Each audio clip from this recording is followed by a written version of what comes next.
tortious act that happened on August 17, 2011. What happened in that case was that Mr. Boston was operating his automobile in a public parking lot, and he struck Mr. Alexander, causing him some severe pain. Mr. Alexander has undergone 2 surgeries and is left with a permanent limp.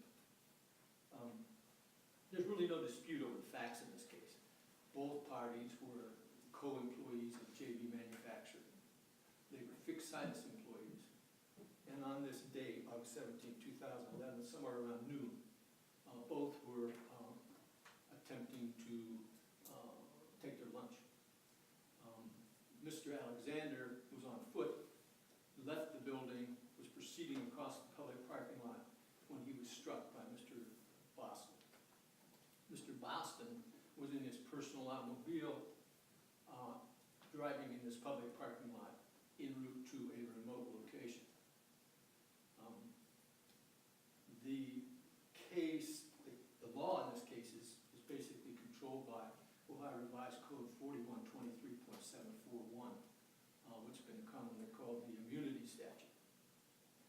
And that statute provides in part that a tortfeasor co-employee would be immune from liability if his acts or conduct occurred in the course of and arose out of his employment.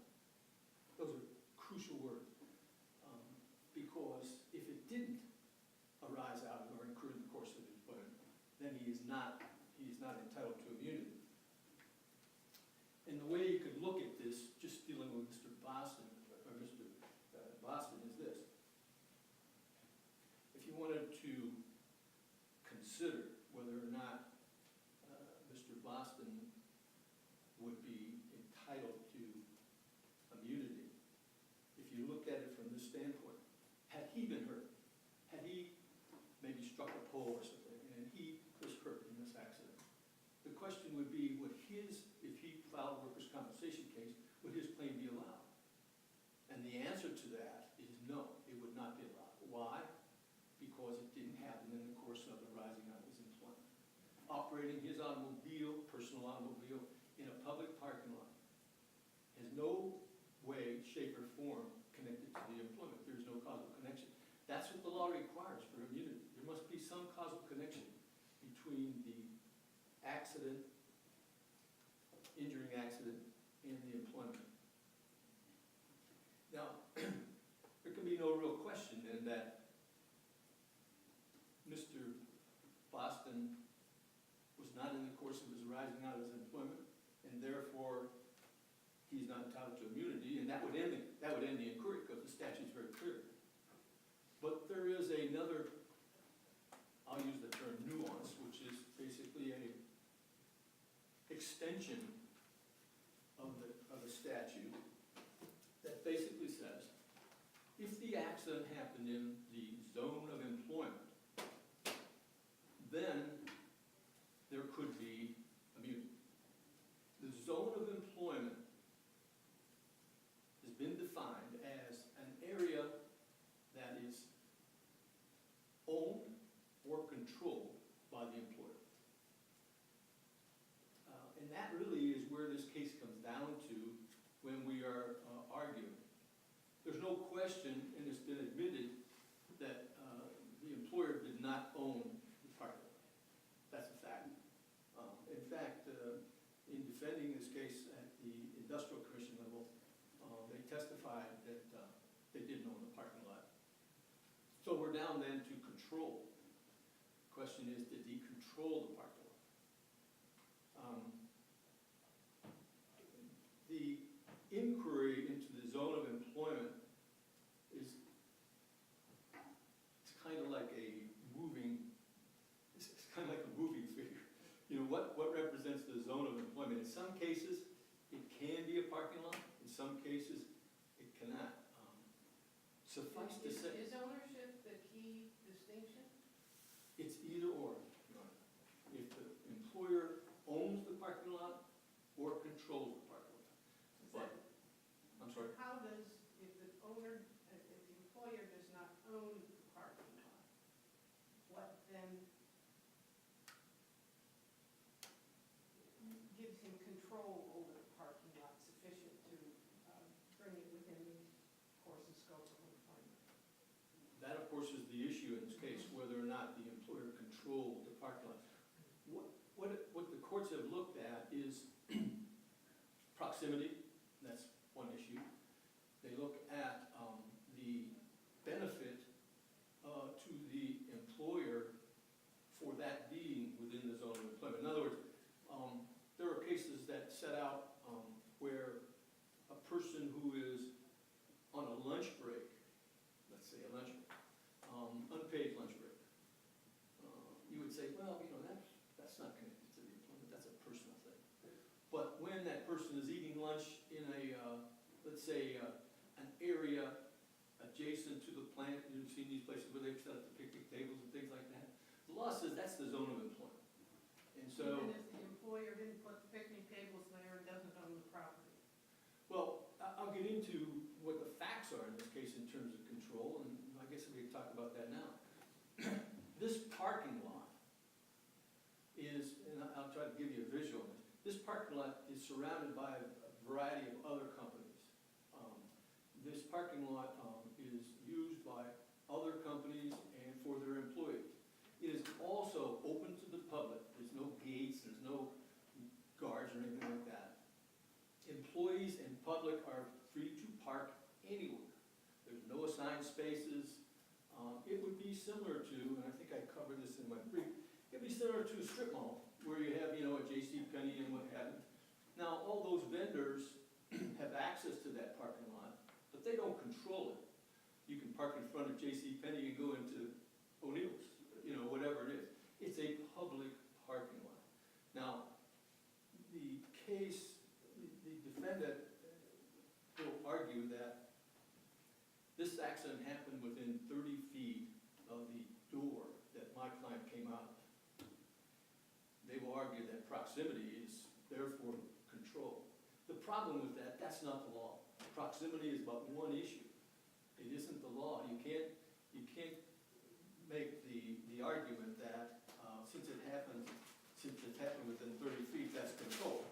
I would say to you, Matters such as, who shovels the snow, who has the responsibility? Yeah. Was there anything in the? No. We're gonna find anything in the? they don't control it, they don't maintain it, they have no province over it. It is a public parking lot, period. You and I could drive there today and park there for free of charge, any place we want. And the second thing that's significant about this parking lot, and again, I'll draw you this mental image, you have the buildings around, you have the parking spaces, and there's basically a driveway around, where the various cars can drive around. The accident happened in that driveway, and guess what? That's about 30 feet from the building. That's what happened. He was basically in the driveway when it happened, not in the area where the cars are parked. Again, getting back to this control issue. Proximity is but one issue. Whether or not the accident scene is some control over by the employer, and whether or not there's some benefit. In this particular case, there wasn't. There was no benefit to the employer.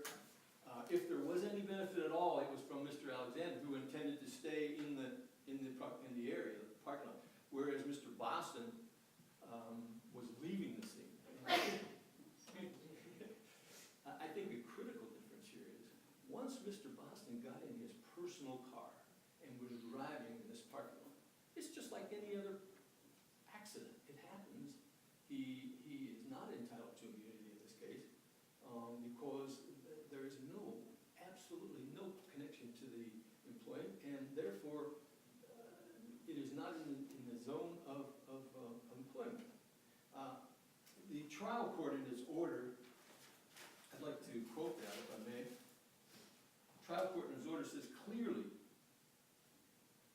defendant was within the zone of employment at the time of the accident and therefore entitled to immunity as a fellow employee.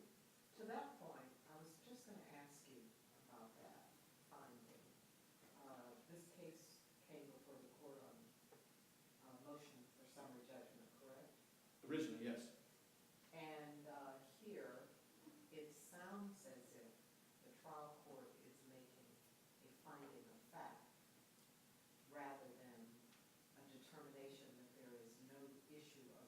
no genuine issue of material fact with respect to that.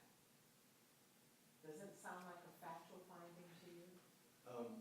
That's my argument. There is no, they've made this clearly, the defendant was within zone of, but quite frankly, it's not clear at all.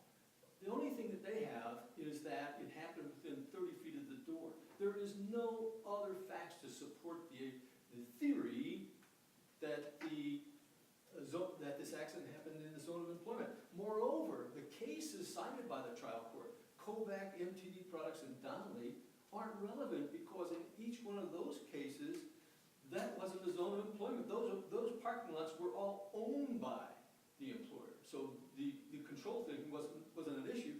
And in Donnelly, it's even more telling because in Donnelly, the two parties were security guards. And guess where they were secured? They were secured in the parking lot, so that was their area that they were.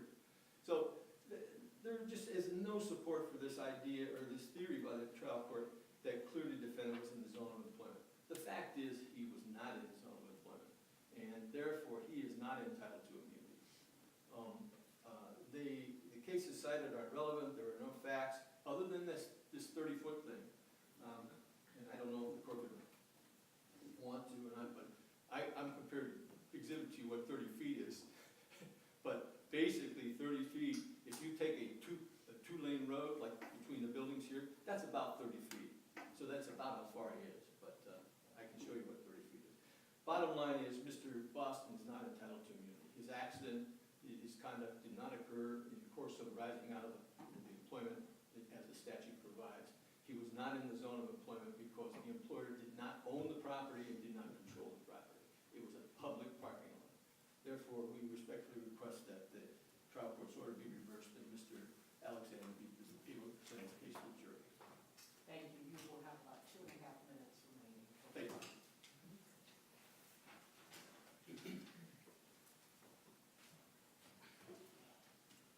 Good morning, Your Honors. May it please the court, my name is Paul Morway and I represent Cody Boston, the appellee in this matter. As stated, the issue before the court today is whether Mr. Boston was in course and scope of his employment when the accident of August 17, 2011 with Mr. Alexander occurred. As the court's stated, they've already heard one appeal on this matter and remanded the decision for determination as to whether Mr. Boston was in the zone of employment at the time of the accident. As counsel also stated, there's no dispute that the accident happened in a parking lot which completely surrounds the employer, which was J&B Manufacturing. Both the parties involved in the accident were fixed-size employees at that site, and it happened less than 30 feet from the doorway into the plant. It was before the first row of parking cars was located as well. And it's also not disputed that both parties were similarly taking a break from their shift that day and going on a lunch break. Mr. Alexander has also admitted that he received benefits from the Ohio BWC as a result of this accident, and therefore he must have been in the zone of employment himself at the time of the accident. The zone of employment it's the place of employment, and it's also the area thereabout, which includes the areas of ingress and egress into the employer's location. The zone of employment concept is an extension of the fellow servant rule, and the fellow servant rule precludes liability for co-employers in causing an injury. It's an extension of the revised code. The zone of employment is examined through 3 separate requirements. It's the proximity of the accident to the place of employment, the degree of control that the employer had, and the benefit received by the employer for the employee's presence at that site.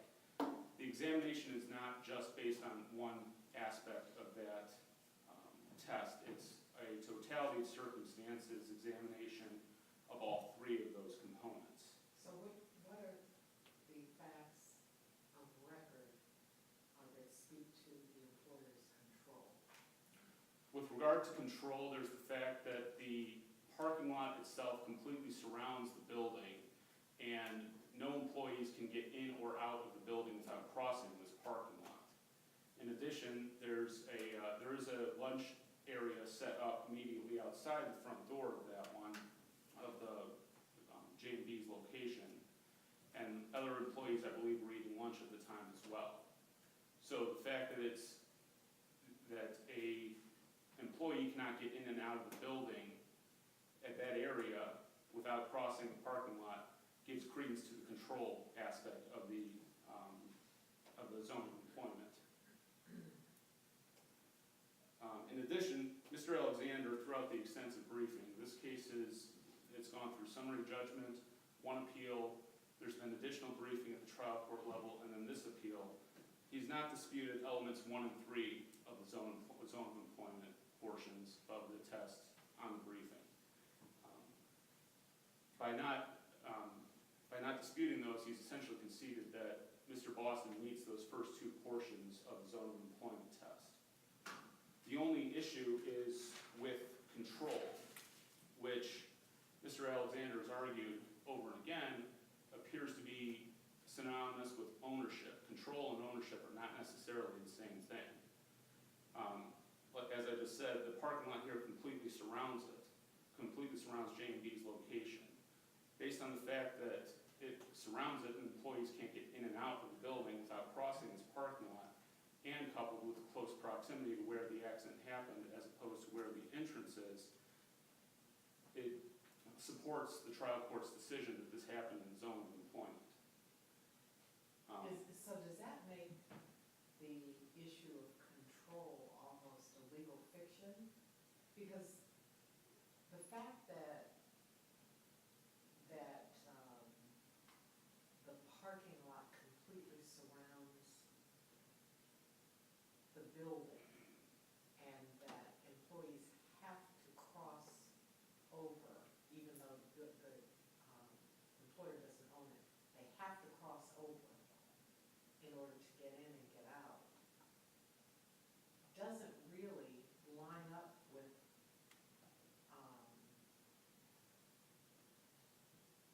the indicia that normally follows control, such as, who monitors it, who sweeps the leaves away, who shovels the snow. There's no factual, it sounds as if there's no factual information in the record as to those aspects of control that we normally think of. Well, my response to that, I believe, would be that's why there are 3 portions to the zone of employment examination and why they don't just look at solely control.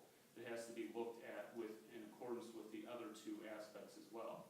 So in this case, the fact that it is completely surrounded, in addition to how close the accident was to where the entrance was, and the fact that they were both leaving for a lunch break and intended to come back to work afterwards, that's where the finding came about the fact that this was within the zone of employment. In addition, I just want to speak again on the BWC issue. Mr. Alexander concedes that he was also in the zone of employment at the time because he's not saying that he was inside the building when this accident happened. In order to be eligible for benefits, he had to be in the zone of employment himself. Because if he wasn't, it's arguable that the coming and going rule would apply, which is an exception to the fellow servant rule. So employees who are on their way and commuting to work aren't necessarily eligible for workers' compensation. But he did get compensation. Yes, he did. And that's where I'm going with that, is that he had to be in the zone of employment at that time because he was eventually granted benefits. And workers' comp would have made that determination. That is correct. And then here, Mr. Boston had essentially an identical status. He's a fixed situs employee at the same site. He was taking a lunch break at the same time, and I believe that also went into the trial court's decision in a review of the evidence in the briefing to hold that both individuals were in the zone of employment at the time of the accident. Except that Boston argued, as I recall, that he had no intention of leaving the premises, that he was going to take his lunch there on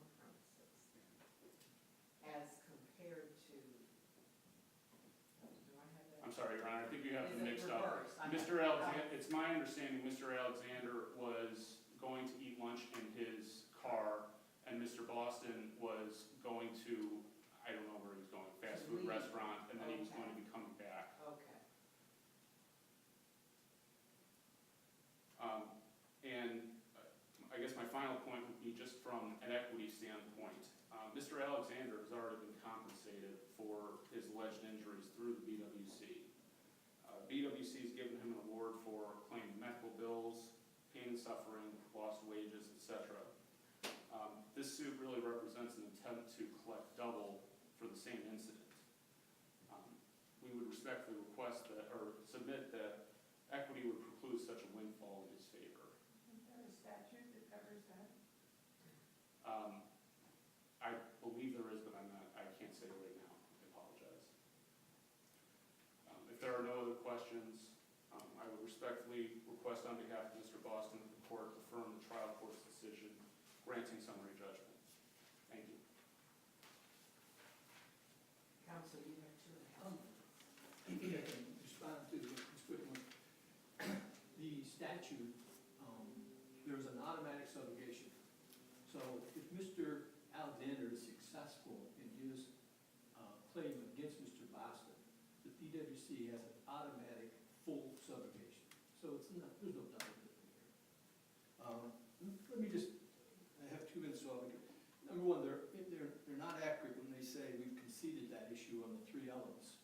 We, of course, conceded that the accident happened within 30 feet, but we have never conceded that the other 2 elements, the control and the benefit. And that leads me into this benefit. You know, the question would become, well, gee whiz, if it was a benefit to Mr. Alexander, to JB by Mr. Alexander staying in the lot, which it could be because he's in close proximity, how can it not be a benefit for Mr. Boston? Well, the fact is, he was leaving. He was gone. He was going to leave. He had no intent to stay. Plus, Mr. Alexander was on foot. Mr. Boston was in his car. Now, that's a distinction. They're making some comments regarding the fact that he collected workers' compensation. If you remember that on this first go-around, they defended on casualty straw, and that says if you collect workers' compensation, immunity attaches, it's kind of automatic. But then, in the Donnelly case, the Ohio State Donnelly case, it was determined that you don't, that's the reason, by the way, it got turned around, because in Donnelly, the court said, no, you have to examine both parties. You can't just rely on the fact that the guy collected workers' compensation. Both parties have to be analyzed to ensure that they were in the course of and rising out of their employment. And clearly, Mr. Boston was not in the course of. So that being said, I would at this point have one other factual matter to talk about. There was only access to the building from the parking lot. That's not accurate. The testimony of Mr. Alexander said that there was a back door to this building, and if he wanted to go out of his way, he could have parked here and walked around the building. So that's not totally true that that was the only way he could get in the building. Will we have, in the record before us, a schematic drawing or photograph, aerial kind of photograph of, You do have that, Your Honor, and I'd be happy to provide you one now if you'd like it. no, well, sure, as long as it was admitted in the record. It was, and this is part of the record when testimony was taken. Okay. That's all I have. Okay, thank you. Thank you. Gentlemen,